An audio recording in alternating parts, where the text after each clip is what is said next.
Perfect. And we are live back at Expert35. Yay. Yeah, we got Lester with us.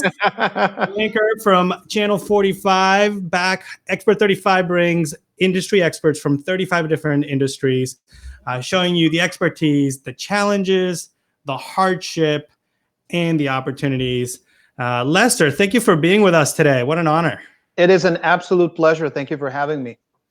And, just talking a little bit about the lineup. Later on today, we'll talk a little bit about starting a nonprofit. Over the weekend, we'll talk about community service and outreach. We'll do a flyover of Houston. We're going to have students all over Houston tracking the flights. And then Monday, we get serious. The IRS, like what's happening with the IRS and taxes, family planning. And then Wednesday, we kind of step it up a little bit with a little bling bling with Shaftel Diamonds. We'll talk a little bit about gold, silver, and the status of jewelry. But today, man, we miss it. We miss sports, Lester. We need sports. It's a huge part of the gig economy. And who better to have than like an amazing sports anchor with a history, with the Dynamo, with multiple Emmy awards. I mean, I can't even brag enough about you, Lester. Thank you. Thank you for being with us today. It's a pleasure. It's a pleasure. And yes, we all miss it, right? That's the $84 million question, if you want to call it that. The fact that sports is away from the landscape right now. And when is it coming back? We don't know. Some leagues are making strides toward getting back to where they used to be. For example, Major League Soccer and the NWSL, which is the women's National Women's Soccer League, started training individually and voluntarily, but at least they started training this week. And beyond that, the NBA wants to get back. MLB is making strides to try to do something and get the season started. The NFL announced the regular season schedule yesterday. The Texans did it, which means that until now, they're still not counting on modifying their season or even canceling it, remembering, of course, that the NFL is the 800-pound gorilla in the sports landscape in this country. So they're going to do make every effort to try to continue with a sense of normalcy until the point where they just can't do it. And of course, we all need to be cognizant of the fact that this is uncharted territory for all of us. This whole COVID-19 pandemic, we've never faced it before, not in our generation. So we really don't know how to deal with it. We're learning as we go. And of course, as changes, either positive or negative, start happening, we're going to need to adjust like we have been. Absolutely. And I think one of the things, I can tell, right? You're in your home studio, you're working from home, right? All those changes. I think I can hear your daughter in the background every once in a while. This is the new normal, right?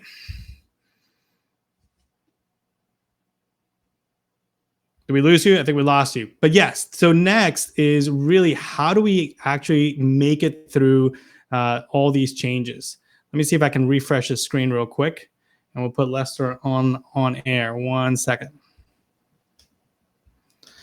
Yeah, Lester Gretsch from Univision. He has given us so much insight. He knows that there's a lot of challenges. The biggest asset is the players, right? The players themselves are who is running the show. And if we can't get them safe, if we can't have the crowd available in a controlled environment, then we're going to lose the biggest assets. And, I really enjoy thinking about not just the professional sports, but also the local sports, right? And, being myself an athlete, I know that it's really hard to think about, how do I get back into the realm of the normalcy? So, look at that. I think we got him back. He is back.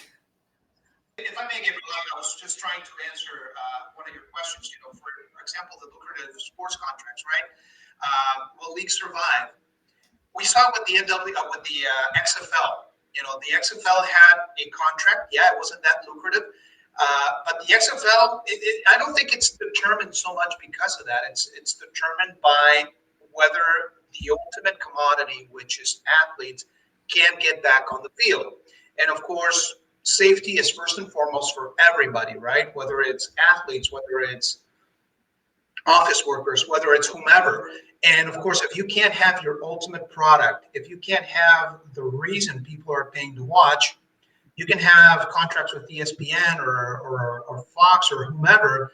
If you can't place your ultimate product on the field, it's going to be difficult. It's not impossible, but it's going to be difficult. Right. But I'll say this too. Look at, for example, Going back to the NFL, which is a multi-million-dollar industry, it started to apply salary decreases or salary reductions amongst its staff. I mean, it's something that we've never seen before. We've never dealt with this before. And, lucrative contracts are no guarantee of survival, I guess. Right. I totally agree. We got a crowd, we have people in the crowd asking a question of this. At this point, I will watch anything. Yeah. Well, I'll tell you this, Greg, for example,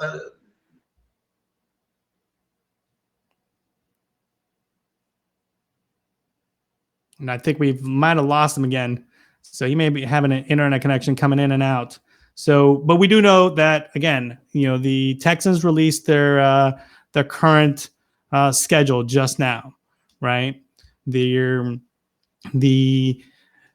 sports teams like the Astros and the soccer teams are going to start putting out their piece. But the biggest questions are going to be, I know that we canceled the Olympics. So what's going to be the next step, right? We've got World Cup in 2022.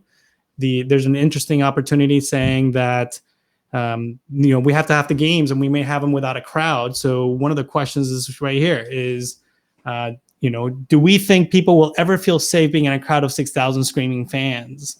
And I think until we have, more understanding on how to keep it, how to control this, I think we're not going to be able to do that safely. I think there's an interesting question too that's been brought up saying, are stadiums going to install speakers to add more ambience, right? And I bet they do, right? There's going to be an opportunity to add that type of setup to where the ambience is what runs the game. So, but Lester's back. No worries. No, we're talking about, are people going to feel safe with 60,000 screaming fans? And that's really going to be the ultimate point, right? I mean, that's going to be the next stage. Yeah, let's say, for example, your favorite sports league, whatever league that is, opens up. Will people feel comfortable going to a stadium and sitting next to someone else? I mean, this whole thing has changed the way we experience life, and let's narrow it down a little bit, sports as well. Why? Because you're going to be sitting next to someone and you're going to be wondering the whole time, hey, does this person have it? Right. Will the person next to this person have it? And will they, will I catch it? Right. You're always going to have that in the back of your head, even for the near future. Eventually, of course, if vaccines are developed and if this whole thing, if we get over the hump of COVID-19, then I think we'll eventually get back to normal, but it's going to take a while. Absolutely. And I think, there's a need for sports, right? It's kind Absolutely. of like rain, and that's one of the things that you bring. I mean, part of what you bring is you just kind of give us not just the summary, but the hope and the aspiration of what sports provide. What do you think can fill that cavity? How can we kind of get through this, while sports are starting to ramp up? I mean, if you can do them on your own, that would be great. It's an excellent way to stay physically fit. And I think we dropped them again. Again, one of the things that we've been talking about offline was the fact that it's all about being part of the community, right? We do one of my favorite parts of the show is, what are the 3 things that we can do? And Lester said very well, he's like, you know what? Relax, stay home, right? Oh, wait, look, he's back. This is great. We got him back. So, Lester, one of the things we were talking about is what are the 3 things we can do right now as we go through this pandemic? Yeah, it's a great question, and we were talking about it off camera or offline. I think that right now the important thing for all of us to do is to rest, right? Mm-hmm. I think that's obvious for those of us who are always on the go. I think rest is important. I think it's spending time with our family and our loved ones, our children, whom, for example, if you're like me, that you work evenings and you barely see your child or your wife, this is a good time to spend time with them and to assess what's precious and what's important. And then, of course, reassess our careers. What's working? What's not working? What's the next step? Where can we go? How can we take advantage somehow of this whole situation so that we can come out better and stronger out of this whole thing? I think those are the 3 things that really work. No, and that's so timely, right? And I love it. Rest, This is a break. I know it's stressful. I know unemployment is an all-time high. I know sports have been this release for us. But let's take it as a blessing that we can be with our family. And you have a little daughter now running around, and I do. We forget that somebody like you sacrifices your family to tell us how the sports are going. And if I may, Gabe, just deviate a little bit, looking at a question from Amber Beck about the NFL going back to TV only. That seems to be the pull as of right now. That seems to be what they're trying to do. Remember, everybody's desperate to get back on because, again, let's keep in mind, sports is governed by dollars and cents. Yes. Sports is an industry. It's a for-profit industry. It's not a nonprofit. It's not something that people do for charity. Millions, billions of dollars are channeled through sports, whatever the discipline, every year. So owners, boards of governors, investors, everybody's just itching to get back on the field. Now, will the NFL do it? We're still a ways away. Remember, the NFL doesn't get going with OTAs and preseason until later in the year. Right. So they really have no reason to modify their schedule at this point. But push comes to shove, the NFL, I know through sources, is looking into alternate ways to make things happen. They need to be ready. I mean, they just need to, like everybody else. Everybody else got caught by surprise. The NFL had to suspend their season. The Major League Soccer had to suspend their season. The NFL still has the luxury of time, so they need to make the best of it. Right. Now, one more question that's kind of in that line is, all these lucrative TV contracts, are they going to become more important now that there's less sports? Or what do you think the TV aspect is going to be? They are hugely important. They're always hugely important, Gabriel, because of the simple fact that those are the things that really govern and that really keep sports afloat. For example, La Liga in Spain. Can you still hear me? Hear me, by the way? Yeah, we can hear you. Okay. La Liga in Spain is due to lose €1 billion this year if they don't get going. Just think about that for a second. We're talking about €1 billion. The English Premier League, £1 billion if they don't get going. So it's in their best interest to get this done. And this is all in terms of marketing dollars and in terms of broadcast deals. Broadcast deals are really the blood of it all. Without broadcast deals, your product is not on the air. You lose interest because people are not watching you. And of course, without interest, there's no fans. Without fans, there is no sponsors. Without sponsors, there is no money. And that's where you go complete. That's incredible. That's so true, right? Here's another question that we haven't even talked about. What about college sports, right? Is it going to affect that as well? Well, it already has affected it. Remember that the NCAA tournament got canceled. There's just nothing as it relates to basketball right now. College football doesn't get going for a little bit. Similar situation as we're in with the NFL right now, but it's already been affected. How much will it be affected? It all depends on how long COVID-19 goes on and how quickly we can get it turned around, really. Absolutely. And it's just, such a crazy environment that we're in, and we're all learning. I mean, this wouldn't have happened. Expert35 wouldn't have happened if it wasn't for COVID, right? This is like something that I've always thought about, is like, how can we, reconnect on a different level? And it's so timely. Lester, MVP, we know you have your channel, so let you plug in. You have a Facebook channel, right? I do. I have Facebook channels. If you speak Spanish, it's Lester Deportes. Lester Deportes is DEPORTES on Facebook, on Instagram, on Twitter. Just timely information for everybody about whatever we can find. I do a lot of online digging. I do a lot of work with my sources, with my own sources. So I don't like to retweet information as much. I like to put out original content, but I think it's timely for everybody that follows me. Perfect. Expert45. I know you're on channel 45. So Expert45, MVP Lester, sports anchor, multilingual, trilingual, multi-Emmy award winner. I mean, just incredible. Just, treat for us. Thank you for getting us through the weekend. No problems. And listen, we can keep going for a little bit longer if you want it. That's fine. Craig Levin says, I miss sports. Yeah, we all do, Craig. We all do. And listen, it's just a lot of broadcast networks, and I think this is a good point too. A lot of broadcast networks are having to get creative. For example, in our case, in Univision's case, our sports network, TUDN, or To the N as we call it, has had to get creative, having experts to dissect old, classic games that have been played in Latin America, or plays or games that have been played all over, just to relive. ESPN is going along the same lines. Right. It's just to keep that fire going, so to speak, and have people get either reacquainted or to relive some of those old memories of their favorite teams. When the Cubs won the World Series not too long ago, or this whole thing that they're doing with Michael Jordan right now. It's just it's so timely, right? The Last Dance, to relive. For example, I used to be, when I was in my teens, I was a hardcore Bulls fan, right? So to be able to relive those memories, it kind of gets the blood flowing a little bit, and that nostalgia factor is activated. So I think those things are really genius, and you have to get creative too. And timely, yeah.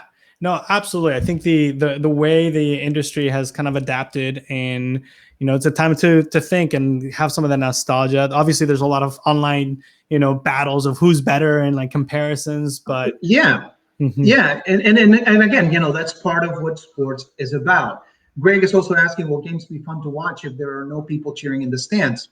Yeah, I mean, you make the fun, right? You're the one who makes the fun, and yes, it'll be different. It'll be weird to watch games without people in the stands.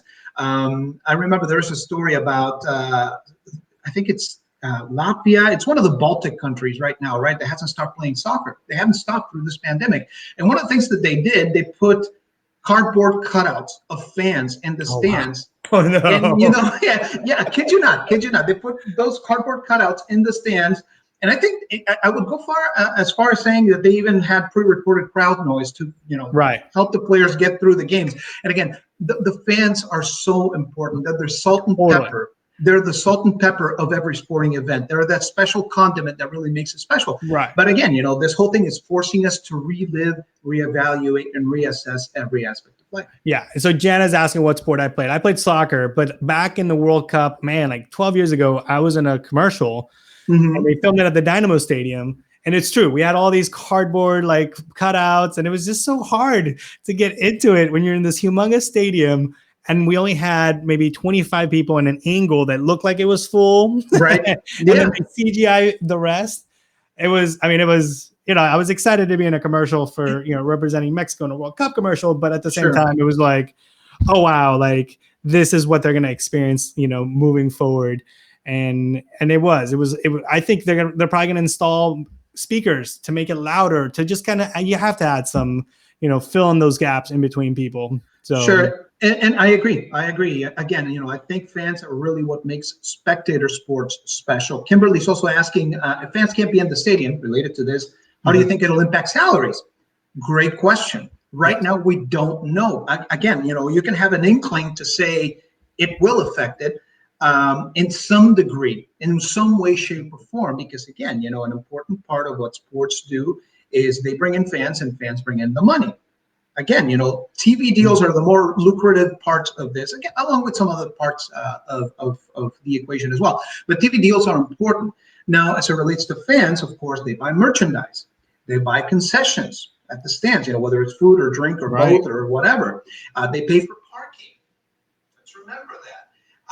They buy special ticket packages, and so on and so forth. So all those things eventually goes down, and it impacts the bottom line. If we absolutely sports business aspect of it as well a little bit, it impacts the bottom line. And of course, when the bottom line of a particular sports organization or league is affected, that affects everything else. It's a domino effect. Right. And here's a good. We'll end with one question about baseball, because obviously I got my Astros shirt. We're in Houston.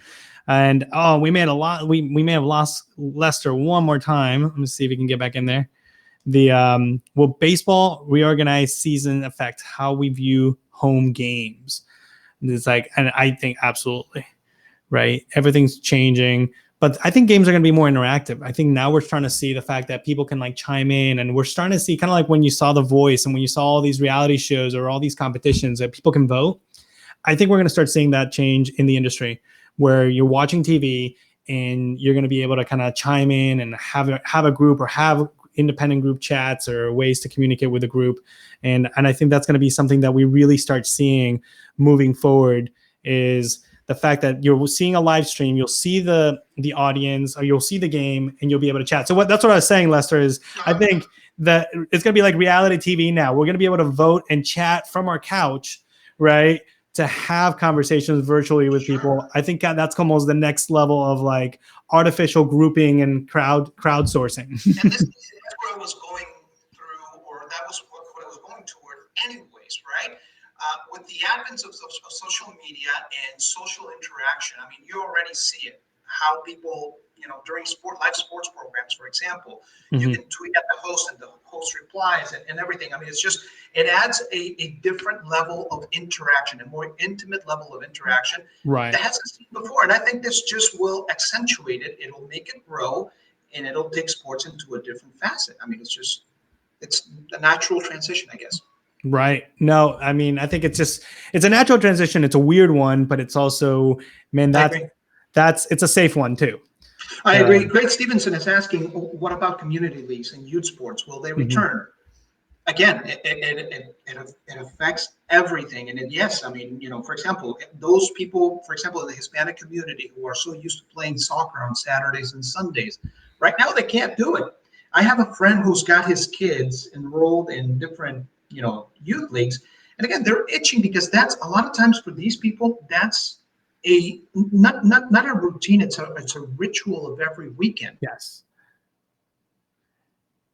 And I'm sure that's what he's saying is it's not just a ritual, but it's bringing families together. It's building families, right? When you're able to put your son, you're passing down your experience. I mean, that was some of my very first experiences is playing. I played on a soccer team with my dad, and I had mentors and people that I still play with. In fact, I just got an email the other day from when I was playing in 5th grade.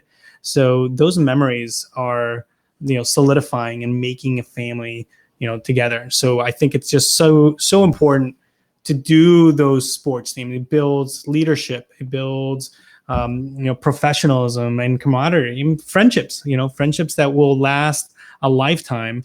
And if you're able to play in these fields and have your dad and have your parents and just even have a coach, like all those groups and all those teams can make a lifetime of changes. So that's what I was talking about, Lester. We lost you a little bit, but just the father-son relationships and just mentoring, coaching relationships that you make on the field last a lifetime. I mean, I still work with people that I played soccer with. When I started my company, I started with only Rice lads. Like it was only Rice men's soccer players. I said, if my company fails, at least we'll still have a really good soccer team on Kicks Indoor. Right. No, it's like I said, it's one of those things where we're being forced to relive and to re-examine every aspect of how we experience, how we do certain things. And again, just a small parenthesis to everybody, I apologize for the outages here. It's happening everywhere. Just to share a professional story, yesterday I was supposed to do simultaneous translation for Mayor Sylvester Turner's daily COVID briefing. And like 5 minutes before the presser was about to start, and I was supposed to be connected to the internet to our system back at the station, the outage started. And they're fixing God knows what here in our neighborhood. So I apologize. Too much detail. But anyway, no, it's been absolutely great. I mean, I think the energy, I'm learning. Obviously you've got 20 years on me. I've got 2 weeks into this. And 2 weeks. You're a pro, man. You're a pro. What are you talking about? So I think it's just so important, to just learn from you, and thank you for keeping us motivated. Thank you for your insight. It's been great having you on Expert35. We're going to let you go on the notes so you can actually write all, if you text Expert45, it'll link you directly to his Facebook for Lester Deportes, and you'll get access to some of his feeds and all that information. Again, Lester, thank you so much for joining us on Expert35. It's my pleasure, Gabriel, and to everybody who listened, to everybody who saw the feed, thank you. I hope I answered some of your questions as well. You did. All right, guys. We've got a great lineup coming up. We've got everything from Flyover Houston. We've got the IRS and challenges with it. We've got family planning, and then we also have got the bling bling. So we're gonna end up showing you what the industry is with gold, silver, and jewelry. So join us on Expert35. Thank you for being with us, guys. We'll see you guys soon. We educate during difficult times. We collaborate at Expert35. This is for a better tomorrow and a better today. Let's come together, and together we will find a way. You got questions, we got solutions. You got problems, we got resolutions. Visit Expert35.com. No need to worry, just remain calm. No more pain, no more sorrows. We